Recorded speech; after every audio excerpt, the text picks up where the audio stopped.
dating Pangulong Duterte para magpatuloy siya sa pag-serbisyo dito sa ating bayan.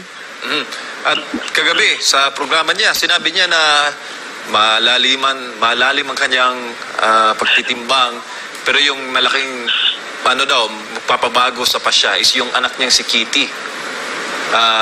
Ano bang mga gagawa ni Senator Bato para magbago yung siguro mga takbo ng dynamics magiging pasya ni FPRD, Senator Bato? Sabihan ko siya, ayaw nagtimbang-timbang niya, sir. Lugar na ng gitimbang na mo.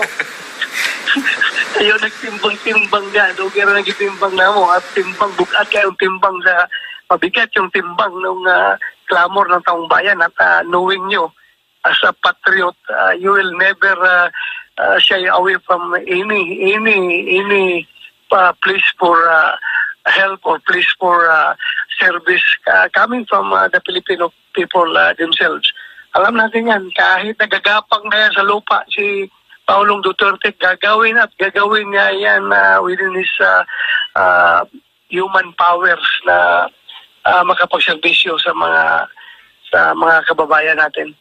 At alam ko in fact ngayon, yung mga lumalapit sa kanya na humingi ng tulong, ay medyo may kunting feeling of frustration siya dahil helpless na siya ngayon.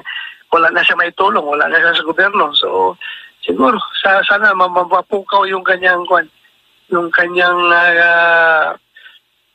kagustuhan na magserbisyo muli.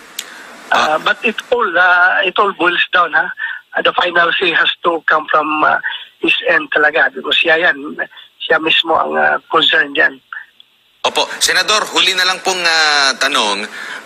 Any comments po dito sa naging hakbang at pahayag nitong Magdalo Group sa pangunguna ni Antonio Trillanes at hinihimok nila muli itong si Pangulong Bongbong Marcos na payagan ang ICC investigators na makapasok sa bansa at held accountable itong si dating Pangulong Rodrigo Duterte sa crime against humanity na muli na namang binubuhay ang issue at lalo na dun sa unang programa ni President Rodrigo Duterte sa gikan sa para sa masa sa SMNI, kinote dito ng dating Senador Antonio Trillanes na inamin daw umano nitong si Pangulong Duterte na ginamit niya yung kanyang confidential and intelligence funds para sa extrajudicial killing noong Davao City Mayor pa ito. Anong masasabi mo dito sa panibago na namang issue na pinupukol nitong si Trillanes po, Senador?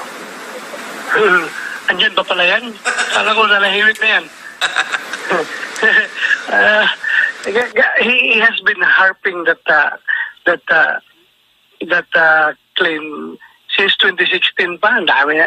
Natapos na lang si Presidente sa wala man nangyari sa kanya pag-iingay. Maingay nga siya, senador pa siya. Pumunta pa siya doon sa Netherlands para siya mismo talaga unang mag-file ng complaint sa ICC. Wala man din nangyari. Yung kanyang witness na sino yung abogado? Si Jude, si Atty. Jude Savio. The late. Savio. The late. Before namatay si Savio, he went public na estapa daw siya sa grupo na ni Trillanes. Diba? Yung kanyang mga hindi daw tumugon sa tamang usapan. So, nag-recant siya sa kanyang mga pinagsasabi bago siya namatay, di ba? Nag-recant siya. So, what else do you expect from Trillanes? Ganun talaga yan. diehard anti-Duterte talaga yan siya. Idugtong ko na lang po din, Senador, kasi kagabi sa pahayag po ni dating Pangulong Rodrigo Duterte, naitanong din niya.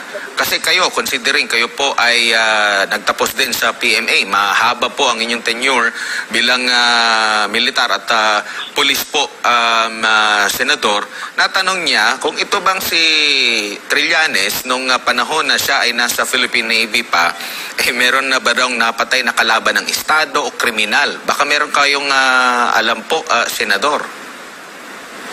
So far, wala akong alam, ha? Wala akong alam. Siguro, tanungin natin yung mga contemporaries niya kung ano talagang ginawa niya sa servisyo, sa servisyo siya. Kung anong ilang ko na. ilang Encounter. isda na ba? Ilang isda na ba napatay niya? So, tanungin natin sa mga contemporary niya kung ilang ang isda napatay niya. Alright, Senador, sa taman nga namang kita limitasyon, sir, sa oras at panahon, hiling po namin ang tagumpay ninyo sa bawat araw, Senator Ronald Pato de la Rosa, and mabuhay po kayo sa